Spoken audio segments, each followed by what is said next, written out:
Hi. Hello to those who are watching the VOD. Hello, how you doing? Um, hope you're well. Hope you've had a good week, good month, however long it's been since we've last done this. Yeah, hope you're good. And hello to the people who are watching live. Before I mess up the thing. Yeah, how are you doing? How's things? Let me move. For some reason, Twitch chat window keeps resetting width in Streamlabs OBS every time I start the stream, so I have to go from it being like this wide and like one character per line to being a usable width. But that disables the preview, so yeah. Hello Jim. How you doing, man? How's things? Um, I hope you're well. How's things? How has your week been? Um, hello. I'm hoping that YouTube, chat sorts itself out as usual, but I also don't know if I can do anything about the channel showing up, so fingers crossed. Fingers crossed it picks up. It's been alright. Good. Glad to hear it. Glad to hear it. Have you been up to anything this week? Because I know I have. Plenty actually.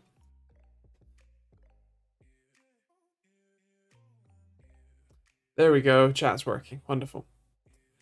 And wonderful. Hello, Be Right. How you doing, man? How's things?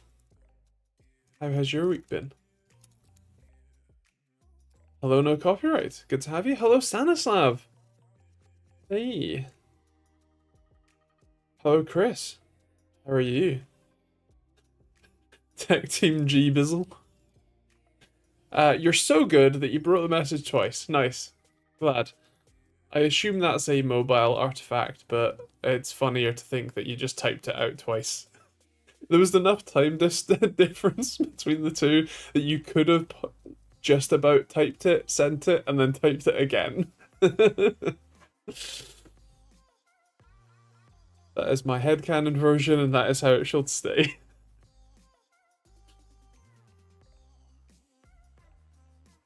How is everybody doing this week? If you can't tell by the fact that I'm smiling and I don't look quite so dead behind the eyes, I'm less terminal this week. Yeah, I'm better, sort of. I mean, I'm not, but I am, but I'm not. I got over the being assaulted thing. That was good. Got over that. I did have a bad Monday, um, of my own doing. I don't know if you remember. There was only like three people here last week, so you won't remember unless you watch the VOD. But I I mentioned that I had ordered my Zigbee CO2 sensors and that they were going to arrive soon. They arrived on Monday. I tried them out on Monday. In fact, here they are. Look at that cute little thing. The little thing there, like where my pinky is. U2 there, the little bit of like weird foam tape on it. That is a CO2 sensor. That is it's so tiny. Like just look like it. It's hard to maneuver this in front of a camera. But look how tiny that is. And the little thing next to it, U5 is it? Or is that U3? The little black dot next to it is a temperature and humidity sensor, which it uses to calibrate the results. Down here is where a volatile organic compound sensor can go. It doesn't have to go, but it can. And here, this little flexible circuit board connector, is where the little particulate matter sensor that I showed last week can go. Although I messed these up. So these ESP32s, these modules here, these modules do not boot because I forgot to pull the enable pin high and I forgot to bootstrap the IO8 pin. Three of you will understand what that means, and that's fine. but these don't turn on. So I have been bodging my own little, hold on, my own little jumper wires and things. Like I desoldered this, put a little bit of wire on, and then I can, attach resistors, and in this case a capacitor, to it. And like I actually need to do a second wire on this one to try and get that working. I've also been attaching a known good working one with some jumper wires. Luckily, I purposefully put some pads on the back for the I2C interface, so I can use those. And I've also been attempting, although failing, to repair the... Come on, focus. No, not my face. Attempting to repair the... No, not on that one. That one. The little flexible circuit board connector, so that it actually works, and I'm yet to try that with this one. So once I get around to that'll be nice. So yeah, I've been busy this week. Also, thank you, GenXPC UK. Thank you very much. Good to have you. How you doing? Does that mean I can call you Garfield now? For what particular reason? I don't love lasagna that much. So I was just chilling with a cup of coffee and still in job searching loop, plus still unable to purchase a GPU and SSD. Lovely. Wonderful. I actually just finished editing a hopefully decent video about the RAM situation, how RAM works, how it's made, the like monopoly in Crisis, and why there are only the big three, so Micron, Samsung, and SK Hynix, and now Changjing Memory Technologies, CXMT. Oh, because I hate Mondays. That's only because those arrived on Monday and I had a bad day. I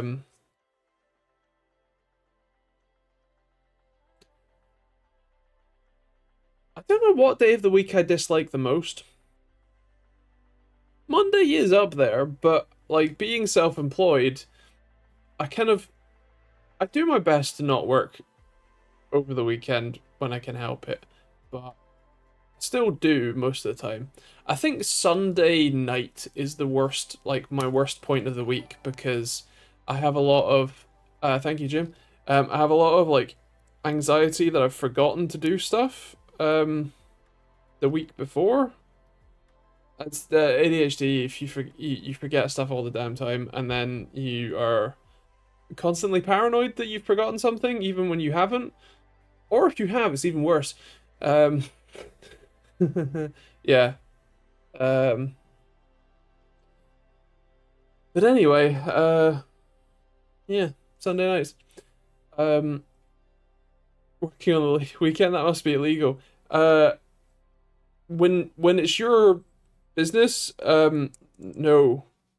Also, again, another ADHD feature is I must be doing something at all times. The word rest doesn't exist in my head. Like, I understand what other people mean when they say rest, but I have never experienced rest because I have the driven by a motor kind of ADHD, which means, yeah, I must be doing something at all times. Whether that's work or not, my brain is constantly active. I can sit, with no devices or anything, and I will, I could sit on a chair in the garden just looking at the fence, and my brain would still be active. It would probably be busy inventing stuff. That happens a lot. It doesn't have to be useful stuff. It just has to be doing the thing of inventing. And But otherwise, yeah, I'm I'm making stuff like this. I am assembling the latency tools that need to go to my wonderful paying customers. Uh, yeah. Or I'm fixing my house, actually. That's another thing that I've been doing recently.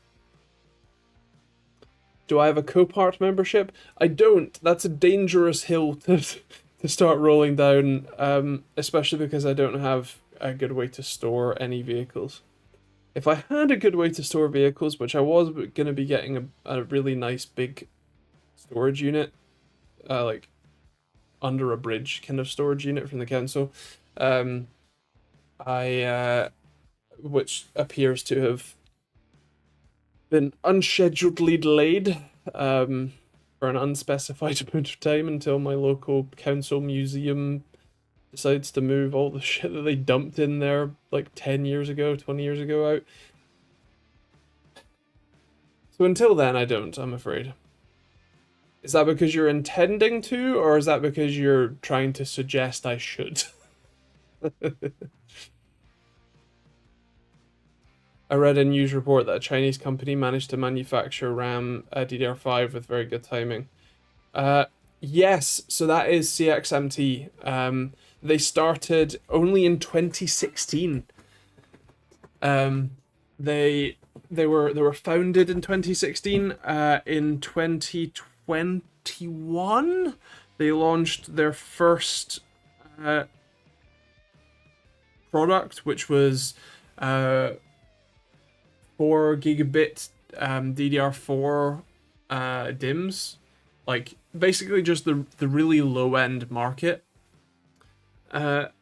They then basically went ultra mass production and undercut the big three. So, like I said, Samsung, SK Hynix, and Micron by up to 50%, 50%, like half price if you bought it from CXMT instead of the big three. So that basically forced the big three to abandon that market because they could not compete on price. So that went well for CXMT, and they have recently, what you call it, dropped their process node size down. They're currently at 16 nanometer, which, for context, Micron only just moved to sub 10 nanometer class. Come on, brain.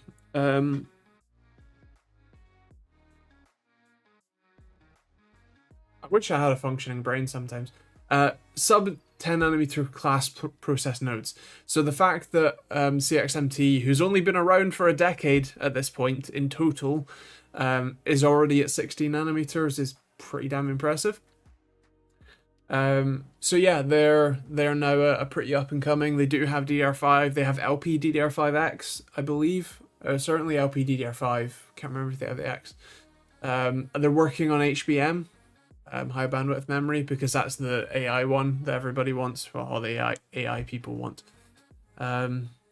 Yeah, they're up and coming. And considering, by the way, they're doing all of this with a lithography disadvantage, EUV or extreme ultraviolet machines do not exist in China. ASML are the only company, they're a Dutch company, who make basically any photolithography machines anymore. And the US has had a trade embargo with China for a long time now. And has meant that EUV machines do not exist in China. They cannot use them, cannot get them, and they don't want to use TSMC either. So yeah, all in-house production is with DUV, which is what's the D?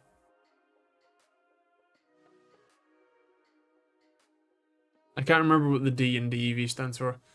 Deep ultraviolet. Still ultraviolet light, but we're talking like 100 nanometer light instead of 13 nanometer light.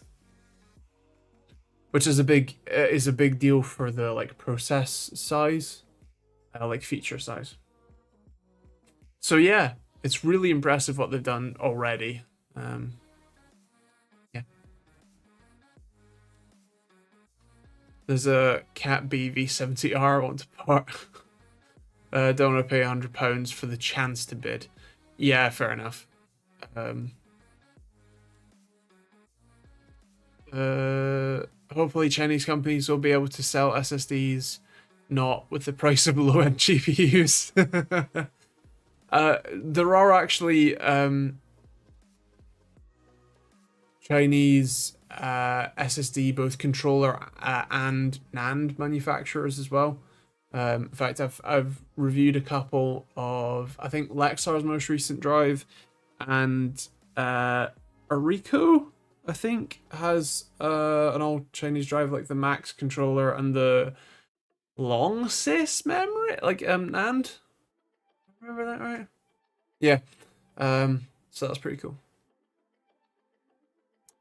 Gen X PC, what's the best place to contact you regarding sponsorships? Interesting. Generally speaking, email, inbox at TechteamGB.com. That email, I think, did I take it out of all of the descriptions? I think I took it out of the descriptions because it just basically auto put me on a whole bunch of spam lists, and it was really annoying to unsubscribe or like block them. But if you go to like the YouTube about part and then like business email and do the captcha, it'll give you, but it's just inbox at TechteamGB.com. Ping me an email.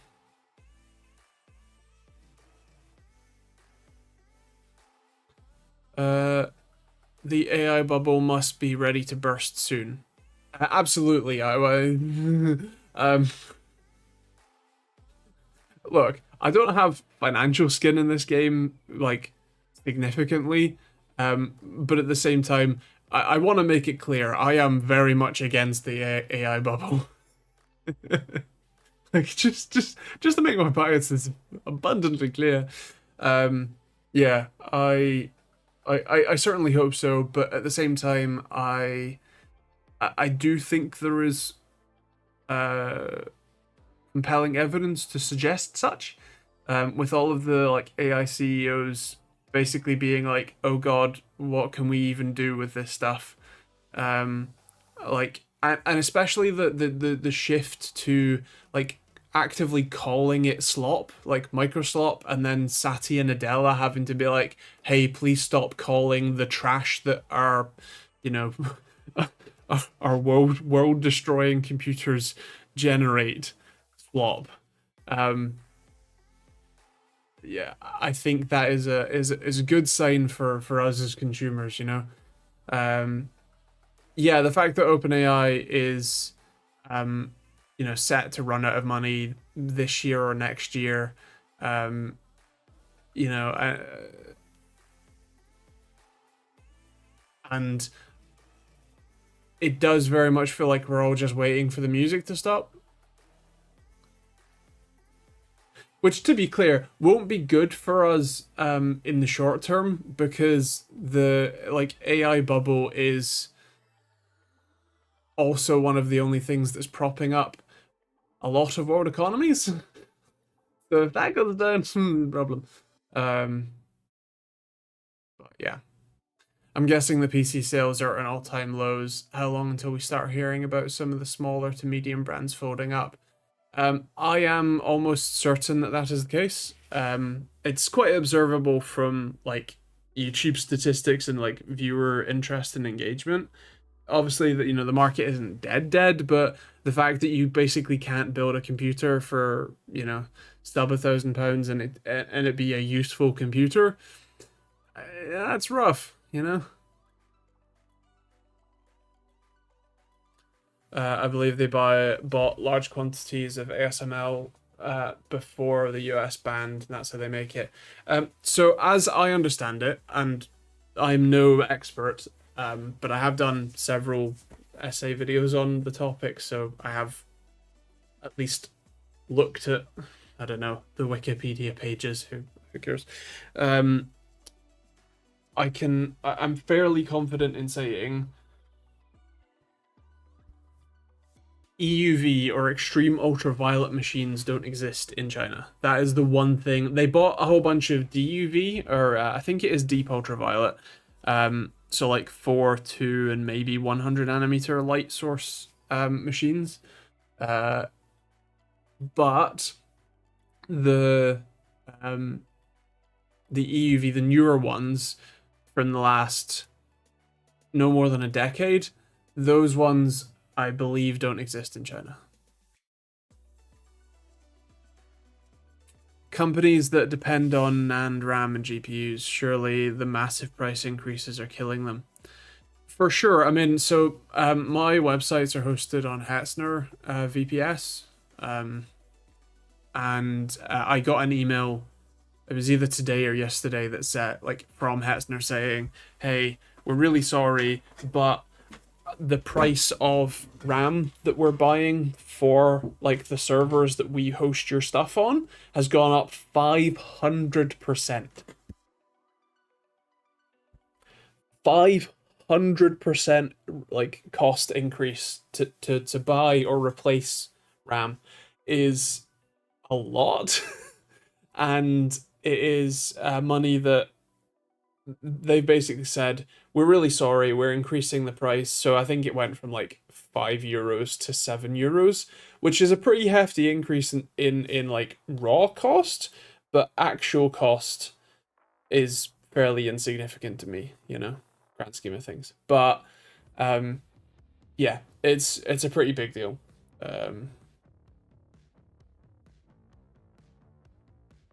500% is insane. Yeah, well, so the thing is that it's even like consumer RAM that's gone up 1 or 2 or even 300%, but the server stuff, the ECC, the buffer DIMMs, like the sort of thing that you put in a server to run a VPS system on, that is the stuff that the AI companies are buying, right? Like it is not just like the gaming RAM. Okay, who cares? It is the the exact same stuff that Oracle and Nvidia and OpenAI are chomping at the bit to buy. And so yeah, that's gone up a lot.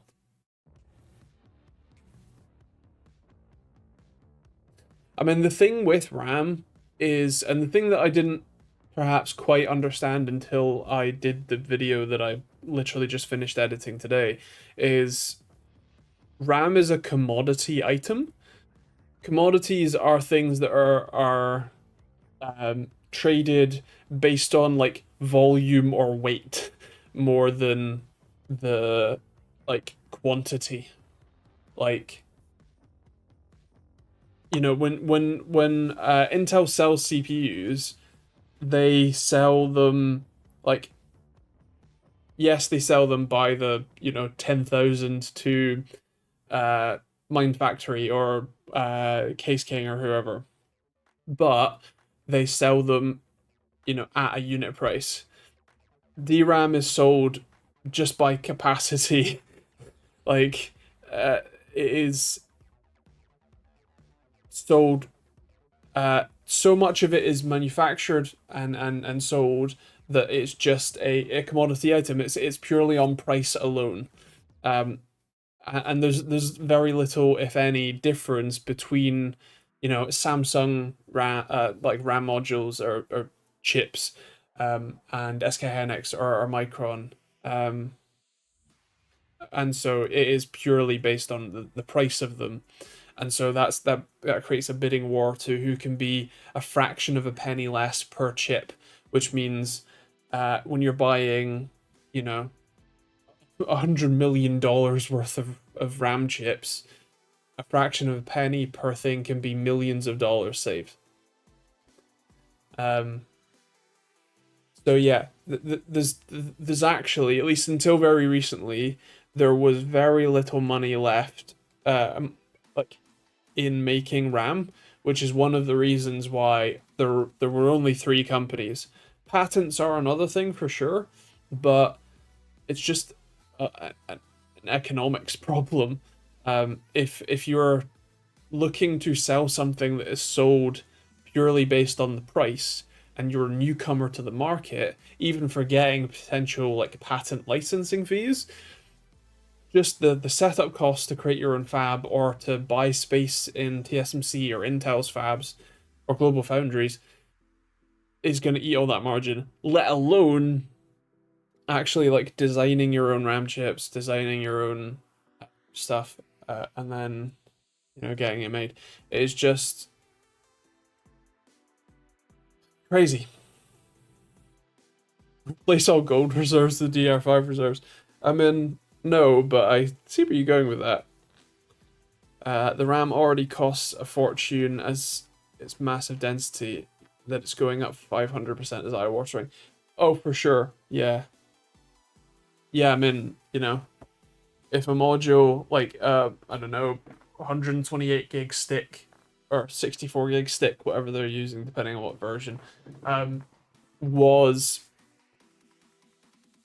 100 quid, it's now 500. If it was 200, it's now 1,000. That is ludicrous.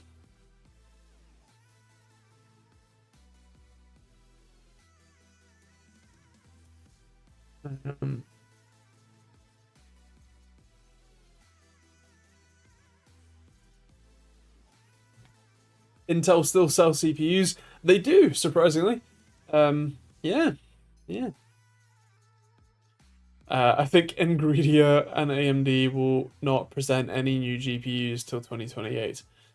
And then Ish, hello Ish, adds in, you mean to consumers? Because AI line stuff still goes up, AI money printer still going burr, but deals are starting to flop. Yes, yeah. For consumers, we're not seeing, any more consumer GPU products. Certainly from AMD or Nvidia, anytime soon. Technically, I think Intel was essentially late enough to the AI party that they don't really have any leg in the race right now for the AI side of things. Certainly in the like server front, maybe from the CPUs, but then like between Epic and ARM chip, like Epic and Nvidia's own ARM chips, yeah, yeah. Although didn't am I misremembering? Didn't Intel and Nvidia sign a deal, like cross licensing deal recently to like for Intel to supply Nvidia CPUs for AI servers or something?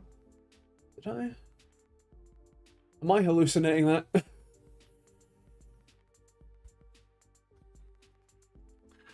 Wouldn't Intel's persistent memory, like RAM, really kill it for AI uses? Intel sold off 3D Xpoint or Optane to Micron in like 2018, 2019, and Micron killed it in 2021. So 3D Xpoint is dead. Which is what their whole persistent memory RAM slash. For context, 3D Xpoint was a 3D NAND type thing where they were selling it as sort of RAM crossed with SSD. Like it has persistence, so there's non-volatile, but it has RAM-like speeds. It actually had RAM-like latencies, but not transfer rates, if I remember rightly. So it was great for really quick access stuff, which theoretically AI would be pretty happy with, but not for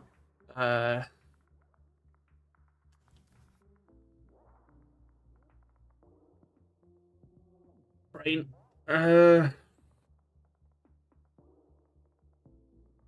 It didn't have the transfer speeds. That's what I'm trying to say. Um, the current state of PC hardware costs is finally justifying me spending £1,200 on a 6900 XT 6 years ago, which was also during a shortage, but that was a good old mining shortage. At least the crypto crash meant that the used market got flooded with used gaming cards for cheap prices. That's true. I think the difference with AI is that the hardware is not a consumer problem. it's like business server problem. So when the AI bubble bursts, there's not going to be a glut of hardware on the market because all of the stuff, like all of that, the RAM that OpenAI and whatnot are hoarding. First of all, they're just hoarding it, which is insane. And second of all, that stuff is either already like built into modules, like those buffer DCC, um, registered DIMMs, um, or it cannot be easily repurposed into consumer facing RAM, right? Um, and the same goes for the GPUs. A Blackwell or a Hopper H100, super board, whatever they're called, super cluster that has a 72 core ARM CPU on it. That's not going to make its way to the consumer market for cheap. Like that has no use for gaming. That has no use for anything other than running your LLMs and you know. Um. So yeah.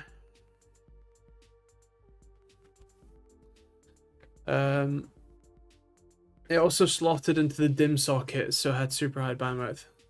Okay, maybe there's a version of Intel's persistent memory 3DX point that I don't remember. It was launched in 2015 if you're interested, because I included a clip of that in the video today. So I did a little bit of research.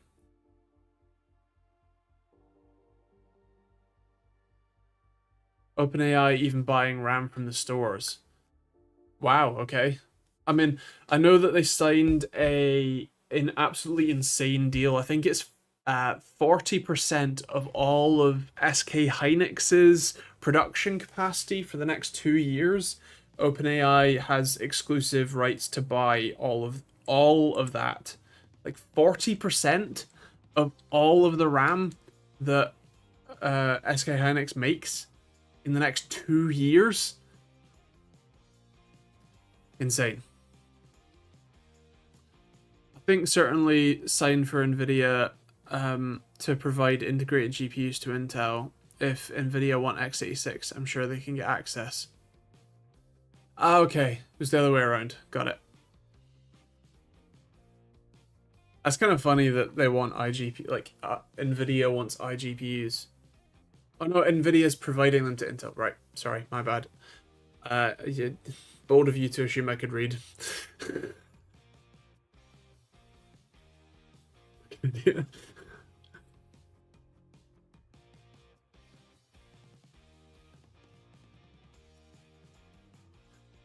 Oh dear.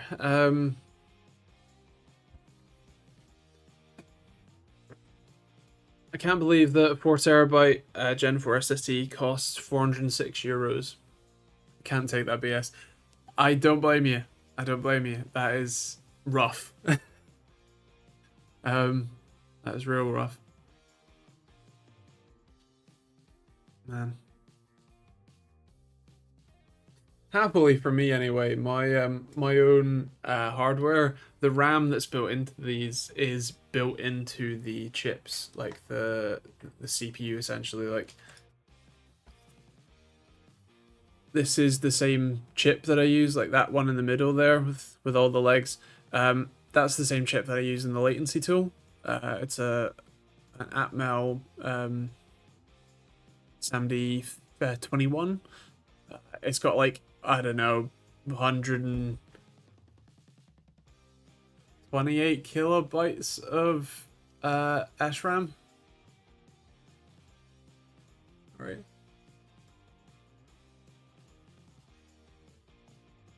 Maybe this is the 92 kilobyte one. I can't remember. Oh, the response time tool has 192 kilobytes, and this has less.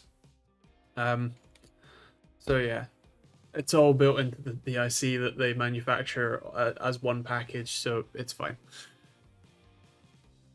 And it's SRAM. Okay, you're gonna see this in the video with much better explanations and graphics to explain, but there's a difference between SRAM and DRAM. SRAM, or static random access memory, is made up of flip-flops. Yes, that is a real electronics term. It's basically entirely transistors, and so long as you supply power to the transistor array, you can lock a 1 or a 0 into this little circuit, and then you build a big grid of those, and that's it. So it is all just transistors. There's no capacitors or anything. It's really simple. It's just 6 transistors in a funky arrangement. All good. Which means that it's really easy to make alongside like logic, like a CPU. Whereas DRAM, sorry, to clarify, SRAM is also what you find in CPUs. So like in your cache, so the level 1, level 2, level 3 cache, or I guess now the L0 to L3 cache if you're Intel, all of that is SRAM. That is just transistors in a matrix grid with bit and word lines, all that sort of stuff, but still. Whereas DRAM, which is what we use for system memory, is dynamic random access memory, and that is way simpler in terms of components. It is a single transistor and a single capacitor. The capacitor is what holds your 1 or a 0. However, while that's much like easier to build theoretically, it's also and much more like dense in terms of space. It's really a bit of a different process to manufacture, which is why only a few companies do it, and it's also the capacitor is prone to leakage, both back through the transistor and through the word lines and bit lines, but also just natural leakage to ground, which means that the DRAM has to be rewritten, like all of the data, all of the ones in particular, in your DRAM have to be rewritten hundreds of times a second.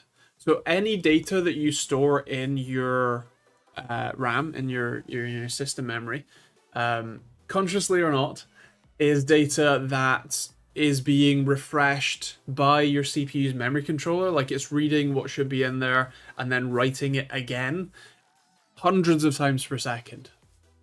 Yeah, fun, isn't it?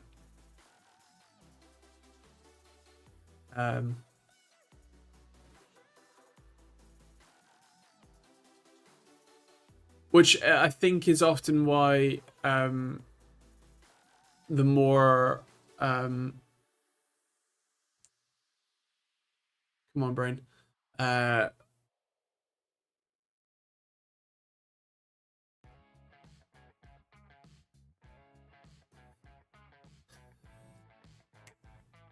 Gone.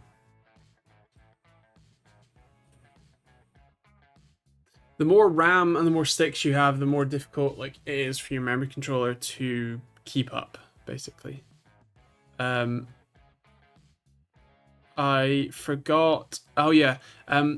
SDRAM is synchronous dynamic random access memory, which is similar in DRAM. You still basically have transistor capacitor, but what's the? I forgot about this one. It's just that it synchronizes itself with the CPU RAM speed, basically. It's an outer technology difference rather than an inner technology difference. So you have the matrix of cells that are made up of just transistor capacitor to ground with your like column and row and column lines. But then you have RAS, which is row address selector, and CAS, column address selector, to like a bunch of switches on either side to control that. You have the power and control circuitry built into the chip itself, the address decoder, all that sort of stuff, and the clock signal. And SDRAM is just RAM modules that synchronize themselves to the clock of the CPU rather than asynchronous. I guess that's AD RAM. that kind of does its own thing, and they request each other.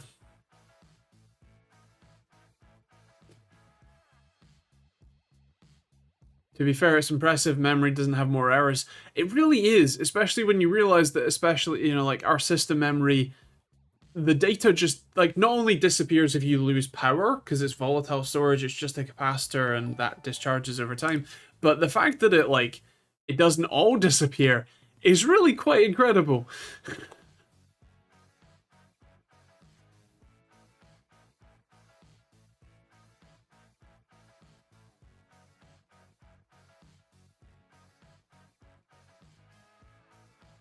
Uh, and RAM bus, type of SRAM, DRAM, or SDRAM. I've heard of the term RAM bus, but I don't know for sure. So, well,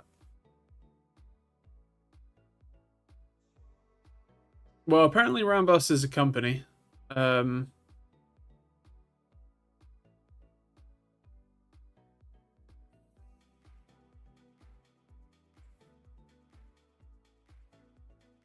Oh, Rambus is the interface. Yeah. I mean, that kind of makes sense by the name, but yeah. I remember having to program a VME bus board which did not have DRAM refresh in hardware, had to refresh DRAM on an NMI, was made by a UK firm in Consett near where Phileas Fogg stuff was made. You lost me on the last sentence, but damn, having to do that in essentially in software, I guess, is yeah, incredible. I mean, it depends on the technology, because I think from the research paper that I skimmed through, I was like 500 pages of dense technical data. I am sorry, but I don't have the brain capacity to do that. I'm broken. The figure that they quoted was between 2 and 50 milliseconds. The data needs to be refreshed, depending on what you call it.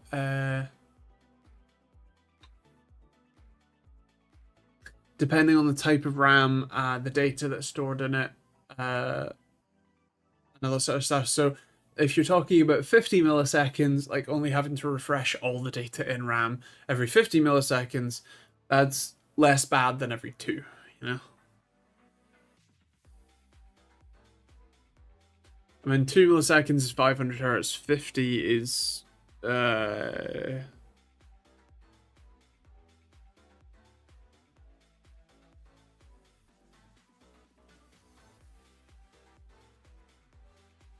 I can't do maths in my head. 15? Eh? Or 12 hertz?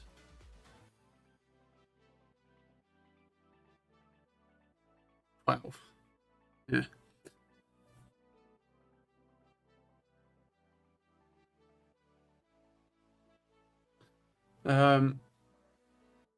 The computer company was Integrated Micro Products, IMP. I used the board to get 16 serial lines per IMP board connected to the Motorola main system board. Nice, fair enough. If it works. I just checked the Cat B buyer's terms. Turns out you have to be an authorized treatment facility with the Environment Agency to buy them. Cat B.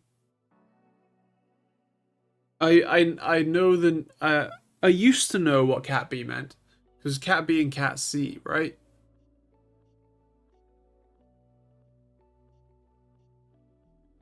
Yeah, so Cat B is Cat S, right? Cat S is structural. And yes, crashed car. He wants to buy a broken Volvo V70R for parts for his probably broken Volvo V70R. And the UK changed its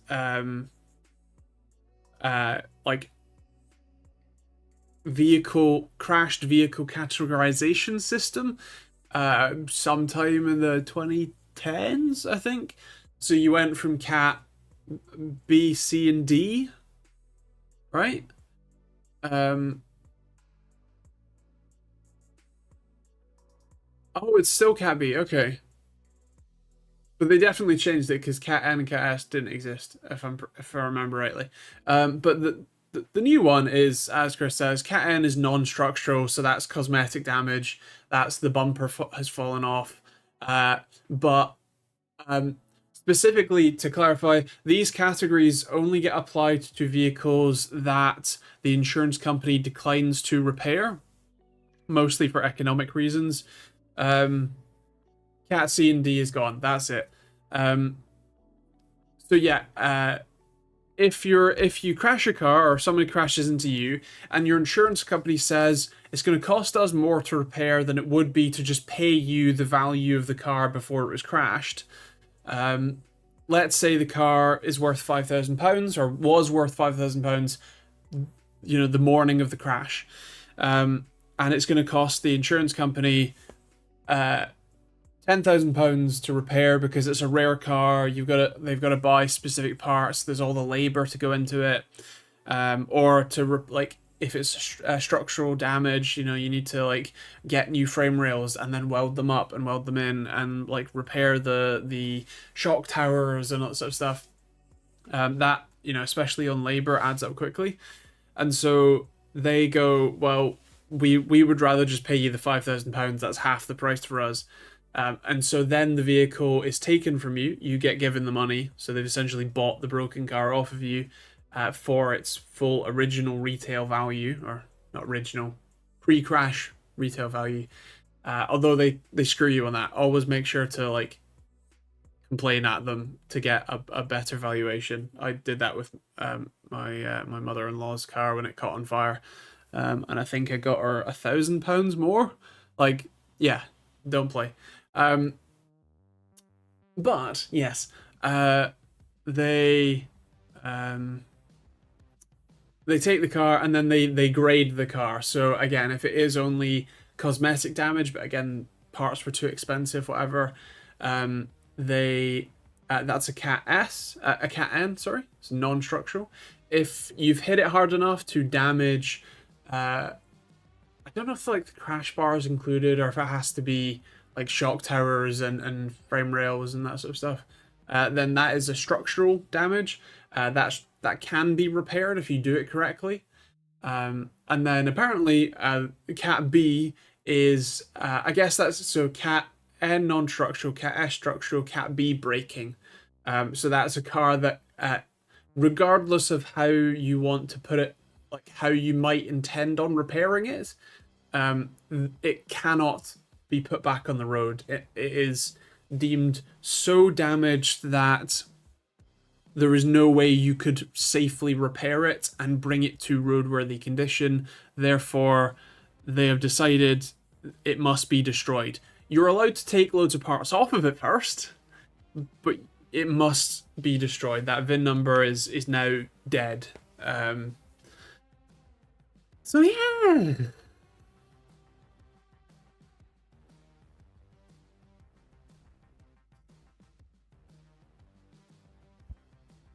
Let's have a quick look. Box in the way.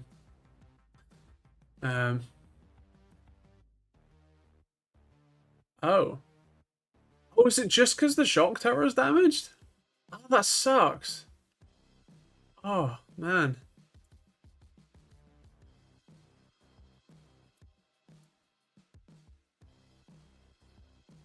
And I think, I have to assume that it was hit, either something very heavy fell on it or a taller vehicle hit it and crumpled up. Yeah, no-ish.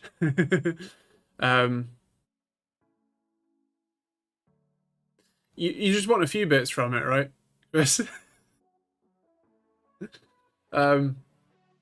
Yeah, I think what's really sad about that as a like being listed as a Cat B is that it really does look like the only damage is the shock tower, and the shock tower is something you can absolutely like drill all the spot welds out for and re-weld. Absolutely. Ow. Ow. So yeah, that's a real shame.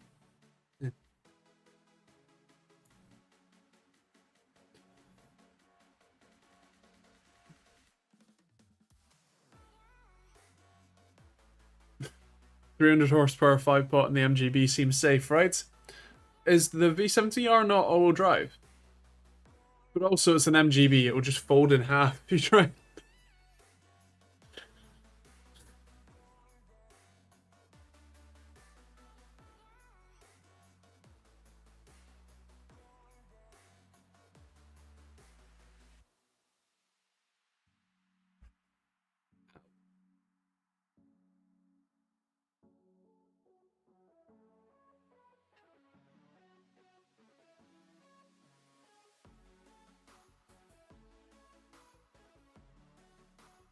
Transverse gearbox. I'd have to find a rear-wheel drive box to mount to it. Probably RX-8 or MX-5 box.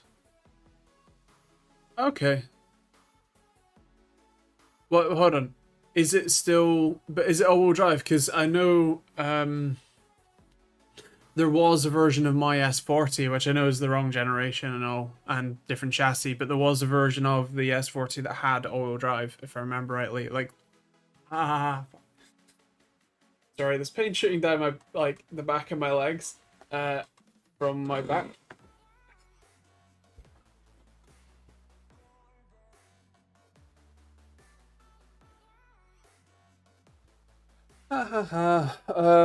All Mark II V70Rs are all-wheel drive. Okay, fair.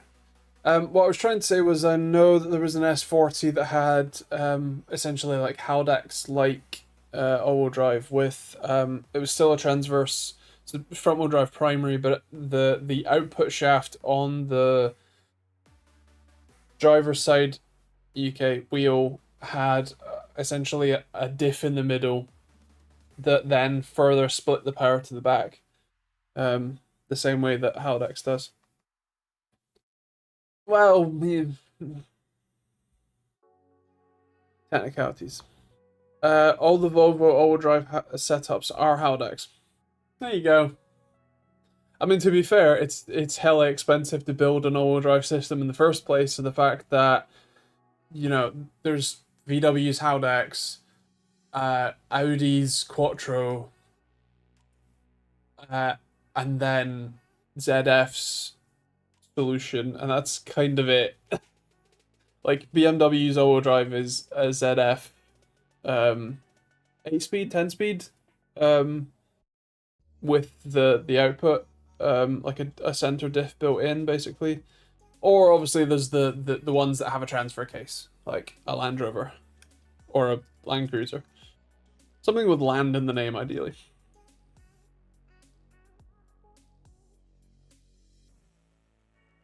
Someone has been open sourcing Haldex in a forum I'm in, so you can manually change the front and rear bias in software. Epic project.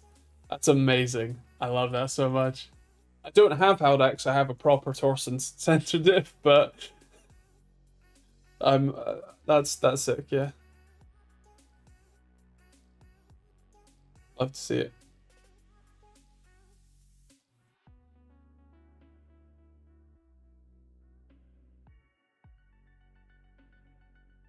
Isn't a Cat B car no wheel drive? I get where you're going at, but no, they're often remarkably drivable cars. It's just there is something so structurally wrong with them that you're not allowed to drive them even if you could.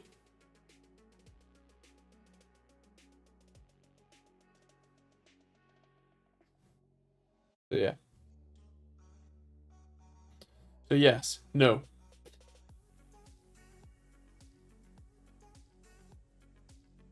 I identify with Cat B.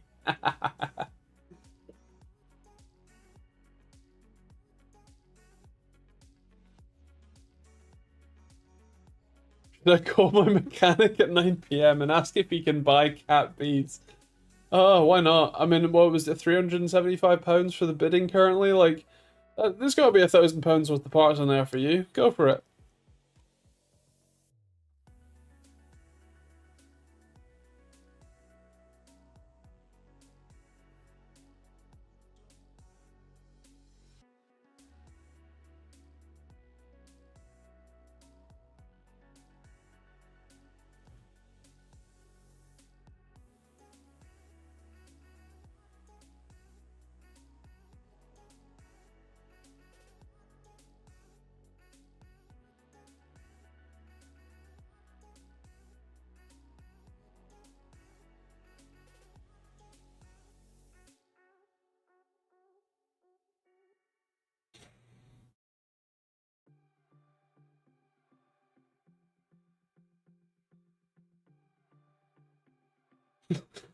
There's something fundamentally broken in all of us, some more than others. As I lie down because my back hurts so damn much. My T5 is only front-wheel drive though, not enough traction for the horsepower. Fair. I don't have that problem. Although to be fair, my friend's 5 Series is rear-wheel drive only, and there's also not enough traction for that. Mostly torque because it's 530D, but still.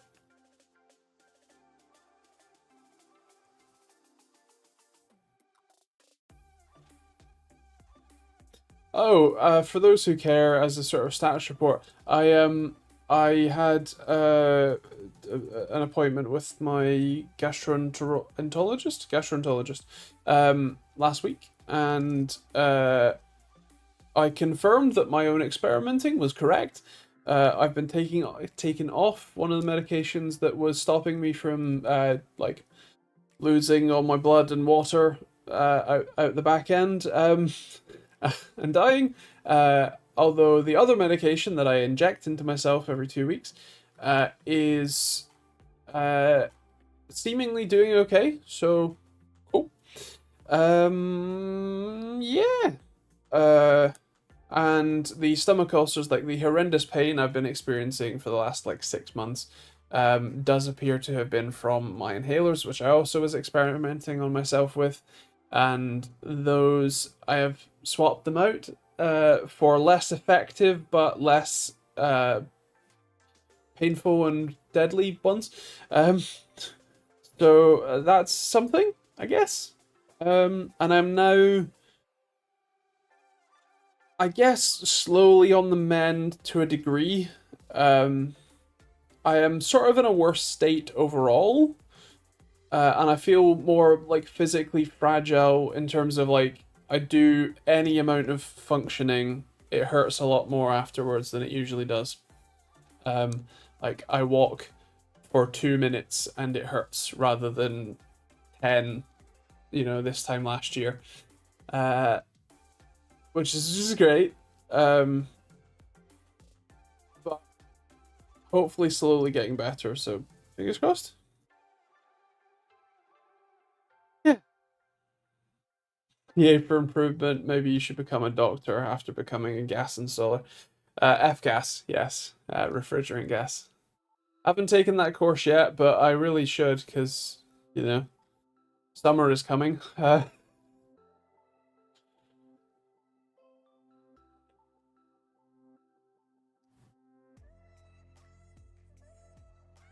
It's actually a good point. I should really think about that. There is one AC if you use R12, is it? If you use propane as your refrigerant of choice, you don't need F-gas certification to install it. And there is one or two R12 units available. So maybe? Maybe.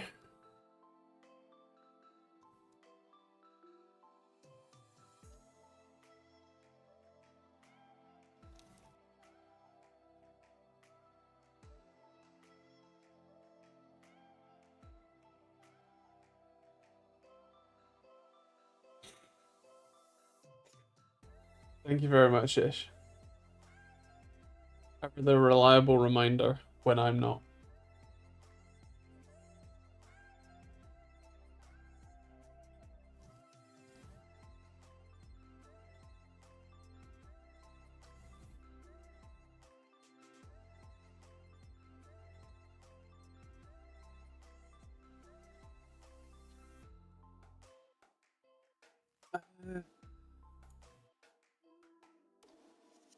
Oh yeah. This week's videos are interesting, and I hope you enjoy them. I have a two monitors for you. Very different. Both LCDs actually, but one is just ludicrously cheap. 110, 115 pounds for a 1440p 140 Hz IPS panel. Mid, but incredible. 24-inch as well, I should add. And then the one on Friday, that's an interesting one. You want to check that video out. Or at least I hope you will. So yeah. And then an explanation video the following Monday, and then I think this RAM video, which will be it until the next week. So, yeah.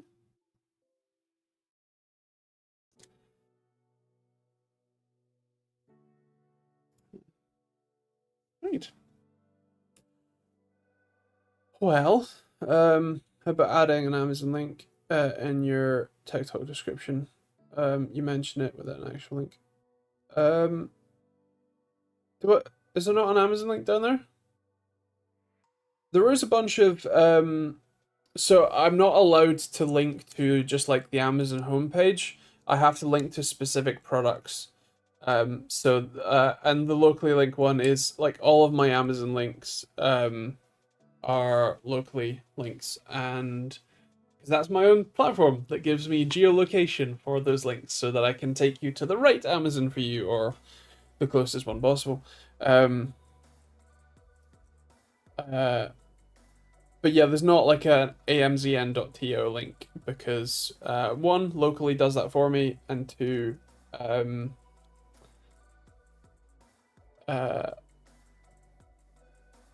it has to be specific. I don't have that laptop, Jim, I'm afraid, and I could. I definitely could. Will I? Probably not. Being honest.